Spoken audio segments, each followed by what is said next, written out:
You're listening to the Confidence Alchemist radio show with your host, the Confidence Alchemist himself, Keith Blakemore Noble. To find out more, visit theconfidencealchemist.com. But not before you've listened to this episode of the Confidence Alchemist radio show.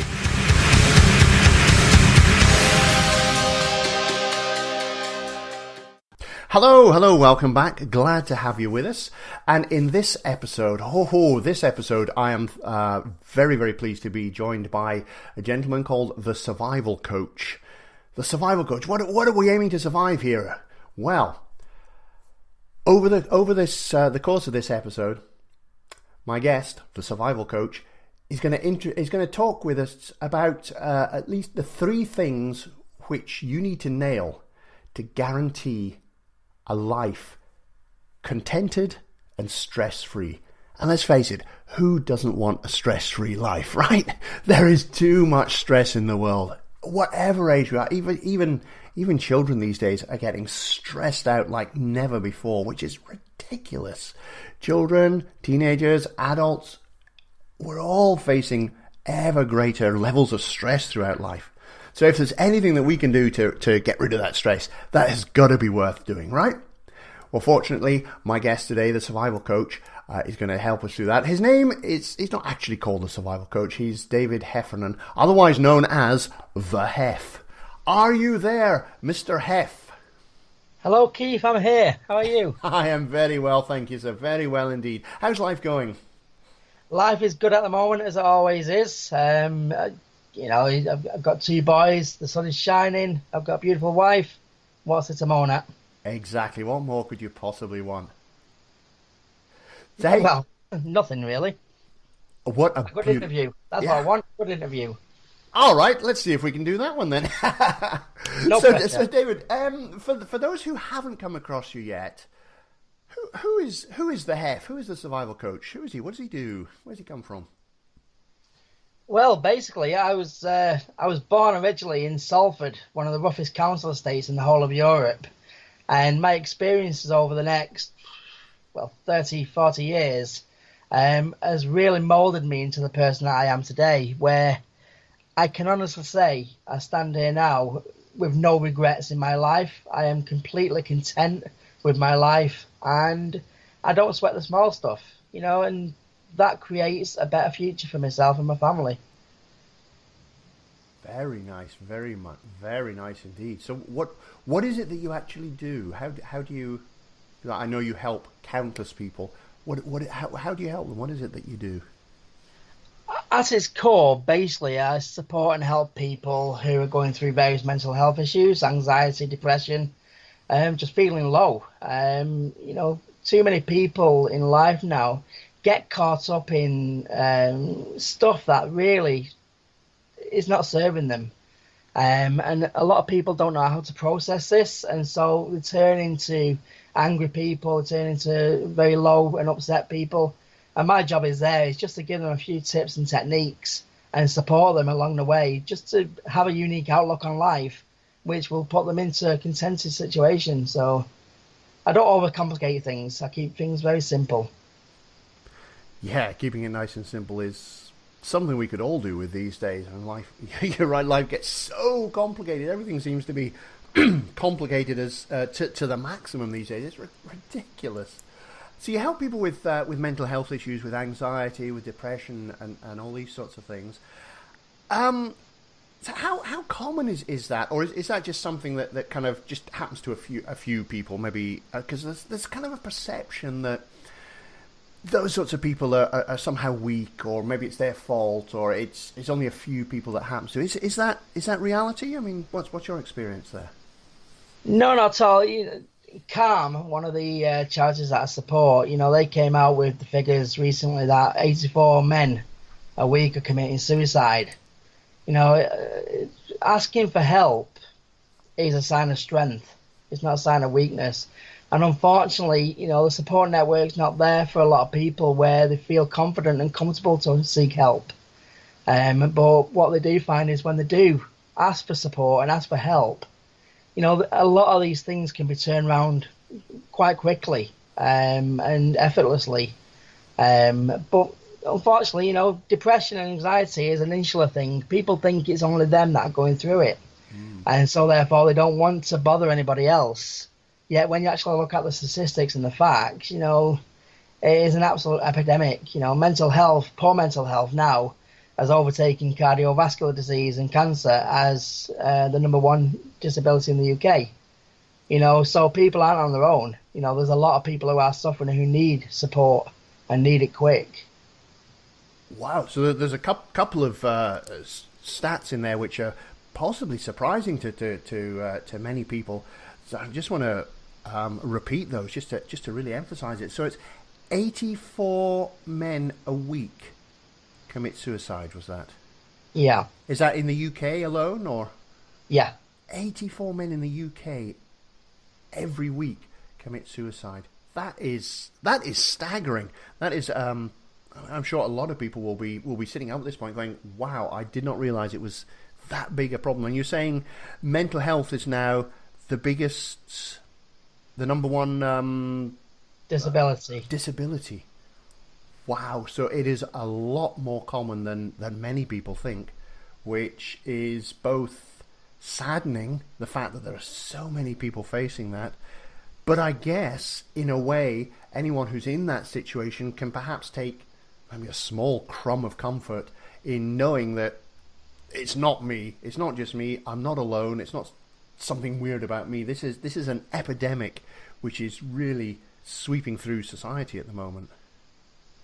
Totally. I'm a great believer as well, and I say this to anybody who cares to listen, is if somebody has been through a traumatic experience, whether it's been a mental health issue or a car crash or something traumatic, if they've made peace with that and moved on, then I genuinely believe peer-to-peer support is the greatest kind of help you can receive. I believe people have got a moral obligation to use those experiences for the greater good, whether that's through speaking, through listening, through charity work, through writing, whatever it may be. And that's what I've hoped over the years with my experiences to try and offer, is to use my experiences and my there's been times where I've been, severely depressed, where I could have ended it all. Yeah. And it's these three things that, I've nailed over the years that, help me turn around. And, I see as my role now is to pass these on, because it's not difficult. It's hard to make a change. It's painful to make a change. And people who've got anxiety or depression, if they need to make a change for something to happen positively. And I always say, you got the pain of discipline, which will then give you a great reward in life, or you got the pain of depression, and that is painful. So which pain do you want? But there's only one kind of pain that will give you that release of positivity afterwards, that will help you get your life back. So I try not to sugarcoat it with people. I know the ones who you've got to sort of be a little bit baby-footing around, but for the vast majority of people, we need to sort of be honest and say, look, it's going to be painful. But you're already suffering in pain. You're already in pain at the moment. So let's try and use that to get you a better life. And the three things I say that I've nailed, if they can nail that, then you're onto a winner. It's life-changing stuff. Yeah, I like the way you put it there. So that basically, excuse me, yes, it is going to be painful to make a change.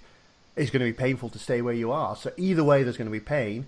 Do you want the pain that just goes on, or do you want the pain that has an end and a positive result at the end of it? So yeah, if you're going to be suffering, you might as well suffer in a way that's going to bring some good at the end of it. That is an interesting way of putting it, actually. I like that. Yeah, you got to be very tactful in the way you say it. Sure, yeah, true.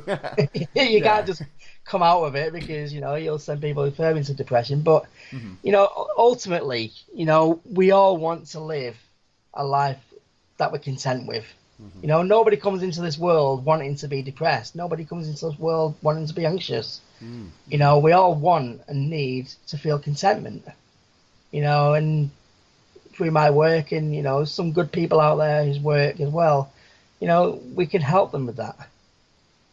But the key is, And again, this is a thing that a lot of people don't do, and they fall into the trap of trying to offer solutions straight away, is we need to listen more.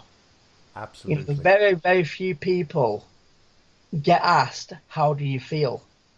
We go past people and say, oh, you okay? How are you doing? You're good.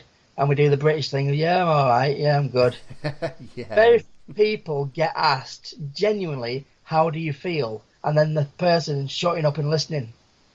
And that's what I do. I do the on-call stuff, where there's been a few clients of mine where I've spent 16 hours in the first 3 days just listening.